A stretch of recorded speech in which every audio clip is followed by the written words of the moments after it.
In 1931, that's a long time ago, isn't it? 65 years ago, and I was a very young boy. I was 9. There's people here who were younger than me, I can see, but I was then 9 years old. And you're over 16, so you're not allowed to pass judgment. Right, right. It's all over. Whoever guesses right, I will honestly tell them whether they guessed right or not. You have to wait. He's under 16. You're already lying, so that might be a lie. Well, that's true. It might be. Might be the Wait truth. until it's finished. Might be the truth. You can check out anything I say. There's various people here who might know. And this was a very poor time. We had something in 1931 that we haven't had since that time. It was called a depression. You've all heard of inflation. That's when prices go up so fast that causes trouble. Well, this was just the opposite. What happened was that nobody could work. There was no jobs to be had. One person out of every 4 working people in the United States lost their job, and they were riding. You're right.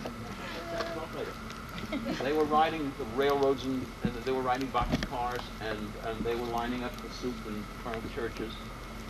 And there was so little money that the prices of everything went down. And I remember what the prices were because they used to send me to the store to buy, and I remember it cost for a quart of milk, it cost 9 cents. A loaf of bread, 8 cents. And I can tell you some of the other prices, but that's no fun lying about things like that. You'll never be able to check on me. One other thing, a pack of cigarettes was 15 cents. My father would send me cigarettes around the country. Well, one time in 1931, my father had a printing shop. And it was very bad. I didn't realize how bad it was because I was so young, but nobody wanted anything printed. And so the family had no money coming in. Well, one day, I don't know why I was in it, but I was in the printing shop, and my father and a couple of his brothers were working with him, my uncles, but they were younger than he was. They were just out there to stop. I don't know why. I printed out. My father didn't get to come in to go to jail or anything. But we needed a car. It's gonna sound kind of squeaky, so.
Well, I wandered much further today than I should. Got to get back to the 3-acre wood. So help me if you can. I've got to get back to the house that's blue corner by 1. You'd be surprised, there's so much to be done. Count all the bees in the hive. Chase all the clouds from the sky. Back to the days of Christopher Robin. Back to the ways of Boo. Winnie the Pooh doesn't know what to do. He's got a honey jar stuck on his nose. He came to me asking help and advice, and from here no one knows where he goes. So I sent him to ask of the realities there, how to loosen the jar from the nose of a bear. So help me if you can. I've got to get back to the house at Blue Corner by 1. You'd be surprised, there's so much to be done. Down all the bees in the hive. Chase all the clouds from the sky. Back to the days of Christopher Robin. Back to the ways of Christopher Robin. Back to the days of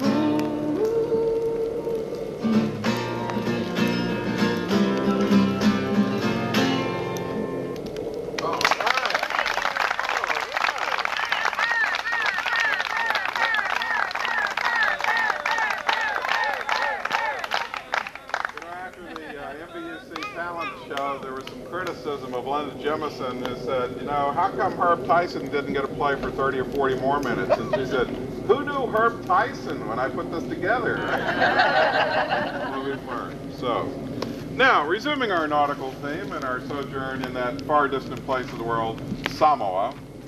When wife and I lived there, we lived in the path of Piao, which is their name for Rainmaker Mountain, as it was called.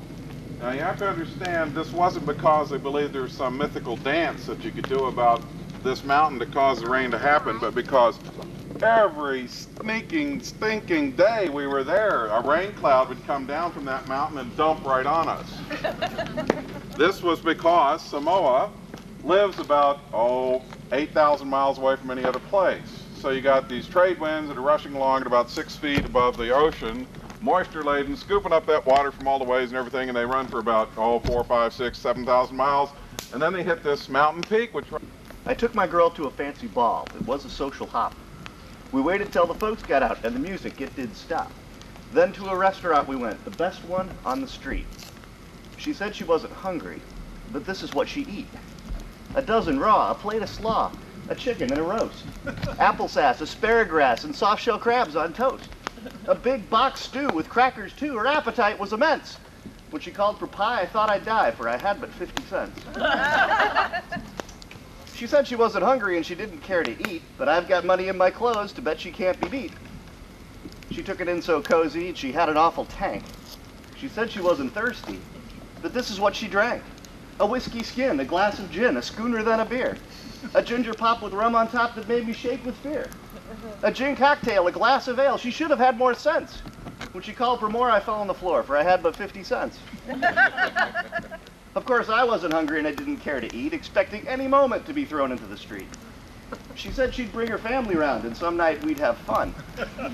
When I gave the man my 50 cents, this is what he done.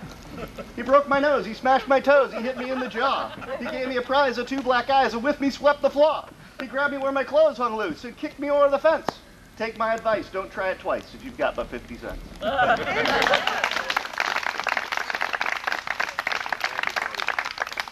And now, an original selection by Herb Tyson. Oh. One that he wrote himself, and he asked that we put it on early enough so he could still read the stuff. That's, I think, what in the writing term we call hot off the presses or fresh dripping from the pen, one or the other. Give me a minute to find it. He needs to find it. My family said, this fish is to me. Do you know what kind of fish this was? Does anybody know what kind of fish it was? Tuna. Fish. Tuna. Tuna. Tuna. Right.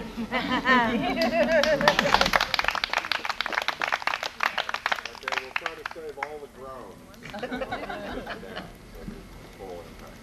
Are we ready, Herb? Yeah, I'm going to have to sing it from here, though. So That's I fine. can see the words. We can do that. Okay? And it's not so hot. That's right.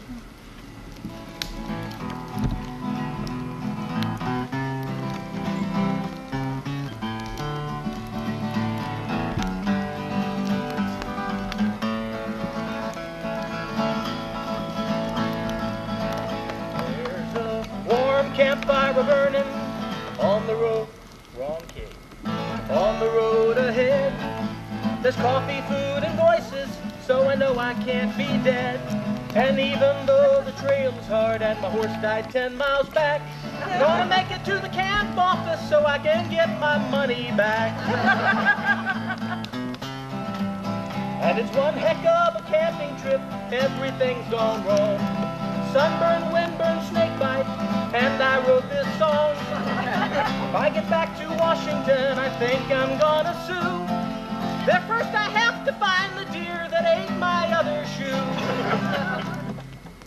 Hey, you're on their shoe. You also grab my pick. Right. I'm going to do it without pick. You won't hear so much guitar, but here we go. We're not picking.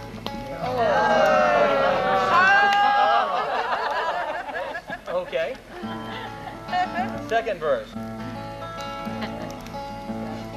The first day that I got here, I rented me a horse. He's older than the telegraph, invented by Sam Morse. They said his name was Speedy, but Speedy he was not. Oh, Speedy couldn't dash. All that Speedy could do was dot. And it's one heck of a camping trip.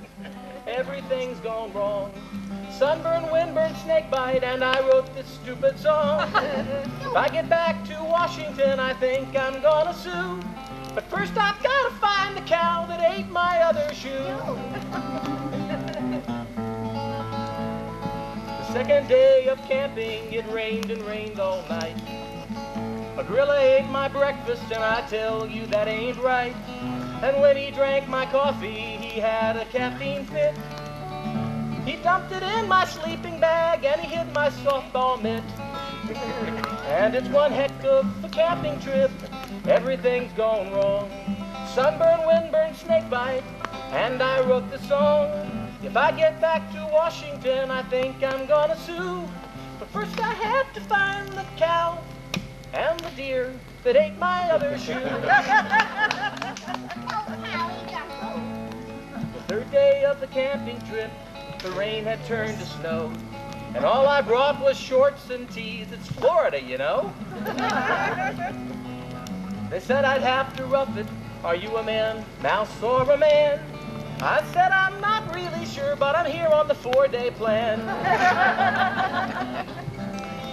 And it's one heck of a camping trip. Everything's gone wrong. Sunburns, windburn, snakebite, and I wrote this stupid song. If I get back to Washington, I think I'm gonna sue. But first I've gotta find the skunk, the cow, and the deer that ate my other shoe. The last day of the camping trip, I thought it's finally here. With tech, I got ticks in my underwear and acorns in my ear. And then I said, I'm leaving now, I'll be on my way. They said, don't leave, happy camper, you've just won one more day. And it's one heck of a camping trip. Everything's gone wrong. Sunburn, windburn, snakebite, and I wrote this stupid song. If I get back to Washington, I know I'm gonna sue. But first I'll have to find the lawyer that stole my other shoe.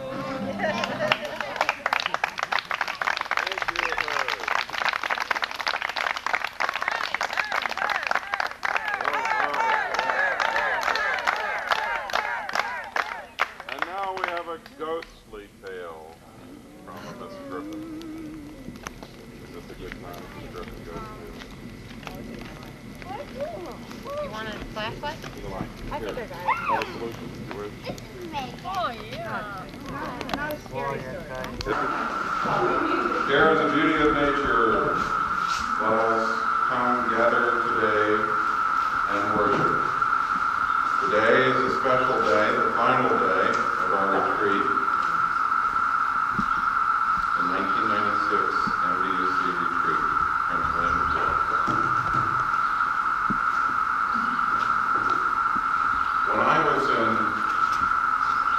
undergraduate, I first heard of Shiva, the Hindu deity of destruction. I recoiled at the thought of people so sick they could worship destruction. A friend of mine from India, in fact on the border between India and Bangladesh, named Rereat, explained to me that it was a part of the natural order, that there was creation, preservation, and destruction. And I still explain, this struck me as a very odd way to think of religion, or to think of the world. And as we were having this discussion, it was fall on the Western University campus, we were walking under the trees, and he pointed to my feet and he said, now, as you stomp through these leaves, you're doing the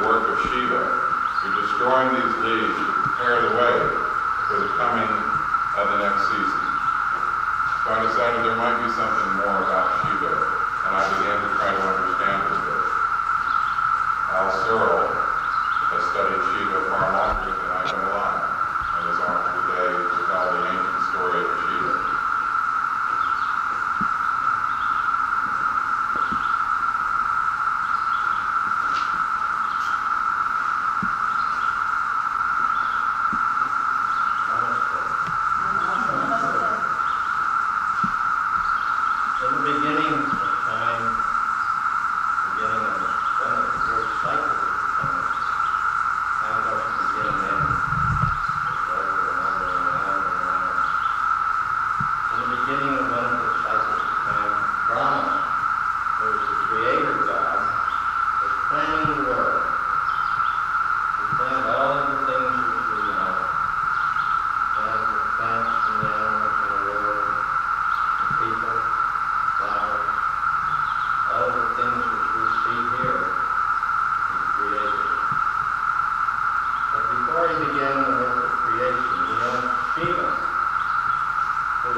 appreciation for all who are here, for all the work that folks have done, and especially all the work that Larry, Linda, and Herb have done to make this a wonderful retreat.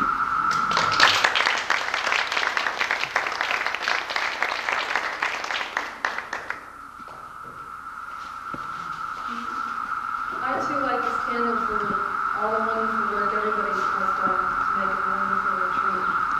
I also like this candle for the many more faces I've got to sort of get to know here, being in a relatively new neighborhood. And I want to thank everybody for making me feel welcome here.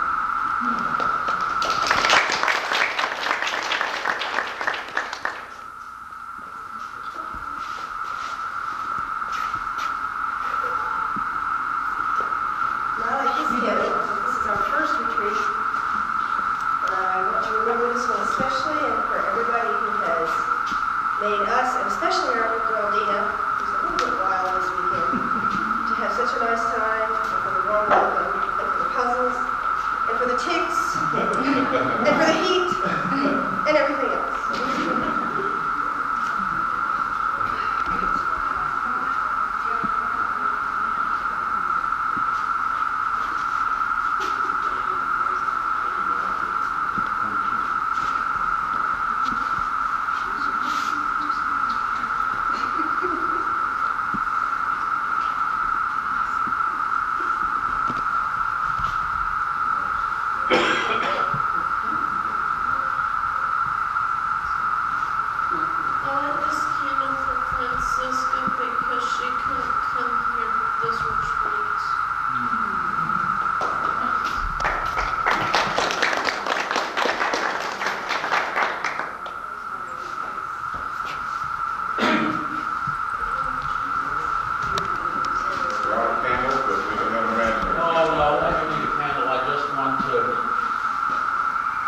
How happy I am that people can, from 8 to 88, can enjoy this. Amen.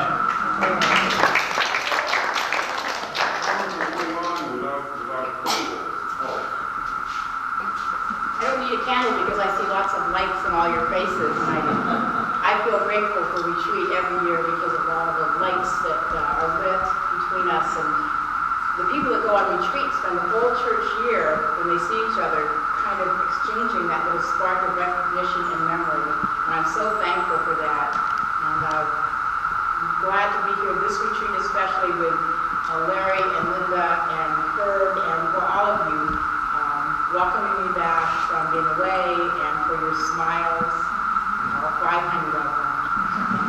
I too, Jay, was really, really grateful for you. I was very grateful last night at the campfire, and the first night, the idea that we could have so many different types of offerings and sharings of all ages. We have so many beautiful, beautiful souls here.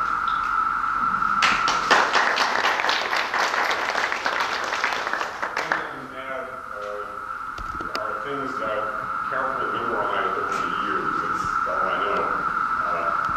But good planning, carefully executing, is often mistaken by others as pure luck. I'd like to already thank Larry, Linda, Herb, and other people here that contributed, and remind you all of the pledge drive.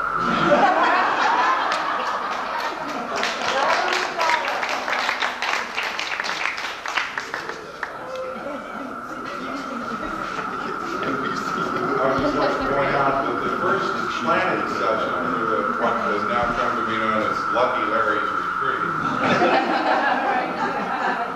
was not at all Larry Austin. We had ribbons as an instrumental part of laying out the original map, and we followed that map by great luck and fortune to get here today. Tom, thank you for calling.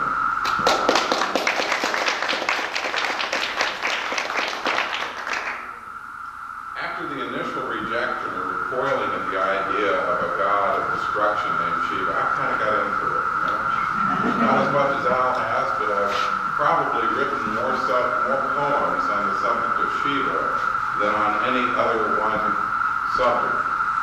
I share with you an example that springs from my days in Manhattan as I commuted into work from Westchester County. I ride with Shiva. The ancient Indian deity of destruction rides with me each day just when the last streaks of night expire. She consumes the time as we destroy old records. Together, we near 80, eating up the road, racing through the morning rush. Muscles straining to embed my accelerator into the firewall, we drain the gas tank at an astonishing rate, sending hydrocarbons that were once woolly mammoths, perhaps, again to their destruction, slipping further down entropy's path to their final decay in the all-consuming heat death that will take us, every one, when Shiva wins at last. Because all three paths are clogged, I dodge and swoop, darting in and out, weaving a death mask. Coming upon an angry swarm of others occupying all lanes, I near frenzy with my need to pass, leaping from lane to lane, looking to force my way into a half space. In an eerie, sudden silence, I visualize a moving void, an emptiness, created for me by Shiva, for this purpose, our purpose. I must slow to the crawl of the slugs around me, at just the right instant to pop into the gap. I lift my foot, allowing my speed to decay, as Shiva, constantly chewing on me, devours my momentum, dragging me back until the perfect moment, when I lunge forward to the left side of death. The harmonics of road and tortured metal rise to a scream song of destruction, while by my side, Shiva smiles, anticipating the end of day.